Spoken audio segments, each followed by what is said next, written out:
ધામ દ્વારા વધુ એક બાળકીને પીંખી નાખવાની ઘટના પ્રકાશમાં આવી છે।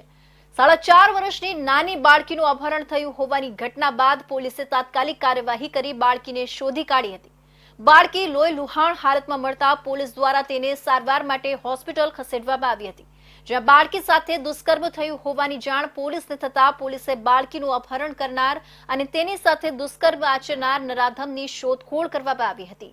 સુરતના ચોક બજાર પોલીસ સ્ટેશન હદ વિસ્તારમાં 20 ફેબ્રુઆરીના રોજ પંડોળ વિસ્તારમાંથી એક 4.5 વર્ષની બાળકી ઘરેથી રમતા રમતા અચાનક ગુમ થઈ ગઈ હોવાની ફરિયાદ ચોક બજાર પોલીસ સ્ટેશનમાં નોંધાઈ હતી।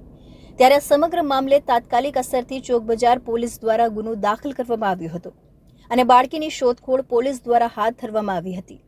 તપાસમાં સુરત ક્રાઇમ બ્રાન્ચ પણ જોડાયું હતું અને અલગ અલગ જગ્યાના સીસીટીવી કેમેરાની તપાસ કરતા એક નરાધમ બાળકીનું અપહરણ કરી લઈ જતો હોવાનું ધ્યાન પર આવ્યું હતું। ત્યારબાદ પોલીસની ટીમને બાળકી ચોક બજાર પોલીસ સ્ટેશનના ઇન્ડસ્ટ્રીયલ વિસ્તારમાંથી લોહી લુહાણ હાલતમાં મળી આવતા તેને તાત્કાલિક હોસ્પિટલમાં લઈ જવામાં આવી હતી।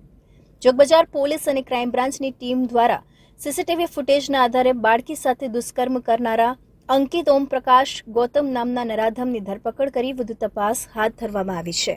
તારીખ 20 ફેબ્રુઆરી 2024ના રોજ રાત્રિના સમયગાળા દરમિયાન ફરિયાદીની દીકરી પોતાની ઘર પાસેથી રમતા રમતા અચાનક ગુમ થયેલ હોવાનું હકીકત સામે આવેલ, જે બાબતે ગુમ થનાર બાળાને એક અજાણ્યા પુરુષ ઇસમ અપહરણ કરીને લઈ જતા ક્રાઇમ બ્રાન્ચ અને ચોક બજાર પોલીસ સ્ટેશનની ટીમને ભોગ બનનાર બાળકી અખંડ આનંદ કોલેજ પાસે આવેલ ઇન્ડસ્ટ્રીયલ એરિયા પાસેથી લોહી લોહાણ હાલતમાં મળી આવતા તાત્કાલિક સારવાર અર્થે હોસ્પિટલ ખાતે લઈ જવાનું આવેલ। ડોક્ટરની તપાસમાં બાળકી સાથે દુષ્કર્મ થયું હોવાનું સામે આવતા તાત્કાલિક જ પોલીસ દ્વારા બાળકી સાથે દુષ્કર્મ કરનાર નરાધમની શોધખોળ કરવામાં આવી હતી અને અલગ અલગ સીસીટીવી ફૂટેજની તપાસના આધારે અને બાળકીના ઘરથી અખંડ આનંદ કોલેજ પાસેના તમામ ઇન્ડસ્ટ્રીયલ એરિયામાં અને અવાવરૂ જગ્યાઓ પર ક્રાઇમ બ્રાન્ચ દ્વારા તપાસ હાથ ધરવામાં આવી હતી